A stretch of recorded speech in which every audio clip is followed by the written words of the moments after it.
If you're trying to buy a home in Oklahoma right now, don't expect to do too much haggling over price.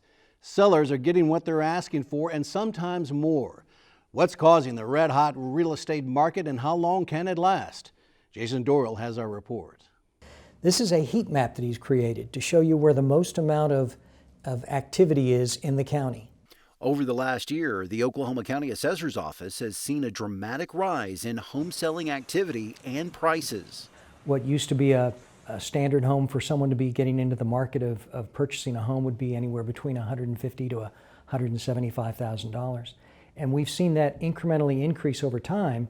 And now it appears that the entry-level home for people in Oklahoma County is about $200,000.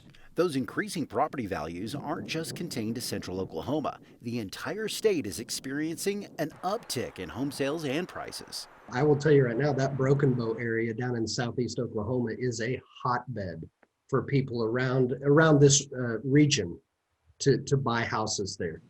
Oklahoma has become what they call a seller's market for homes. And there's been over $2 trillion in closed sales in Oklahoma in the past year.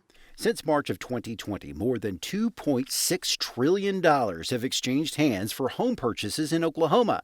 That's a nearly 32% increase. That rising demand has pushed home prices up over the same period of time.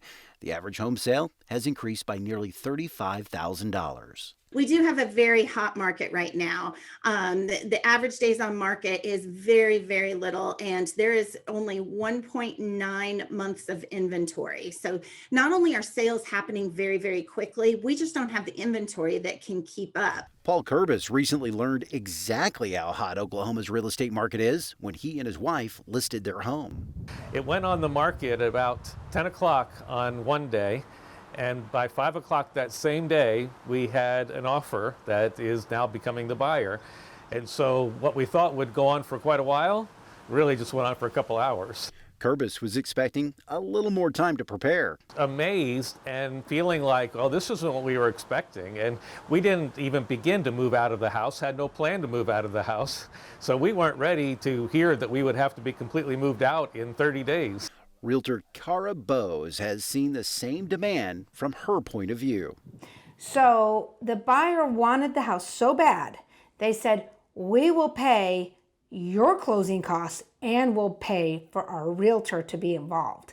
And the seller took it. Bose says some of her clients who just sold a home are having a tough time finding another one to purchase. And that's what we're noticing.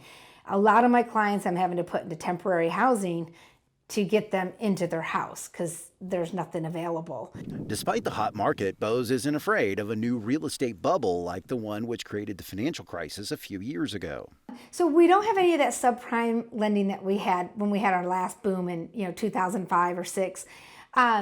So these are people that are actually very qualified. But rates are still extremely low, and with a lack of inventory, which is the biggest problem that most consumers and real estate agents would let you know that is prevalent in their world, we're still moving properties left and right, and we are beating 2020 numbers. So far, there doesn't seem to be any cooling off.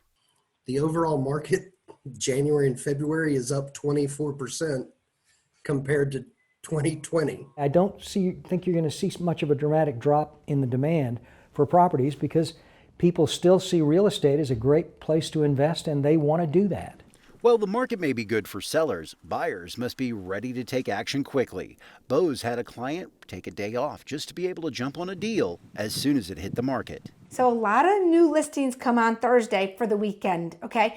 He literally took it off, and I had somebody in my office watching as they entered onto the MLS and said, this one fits the bill, why don't you take a look at it? So we could be the first ones in the door to get that house. This kind of market should be good for new home sales too. However, those homes are costing more because of higher prices for construction materials. Sellers are getting the top dollar for their houses, and the buyers are paying more for it because the inventory just isn't there.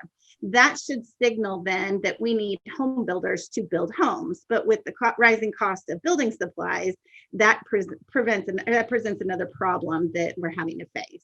These factors are giving existing home sellers a distinct advantage in Oklahoma's marketplace. It's definitely a seller's market in that sense, and prices are being very competitive now for sure. The market's not the same in a year. Like, I can literally make somebody money who just bought a house a year ago.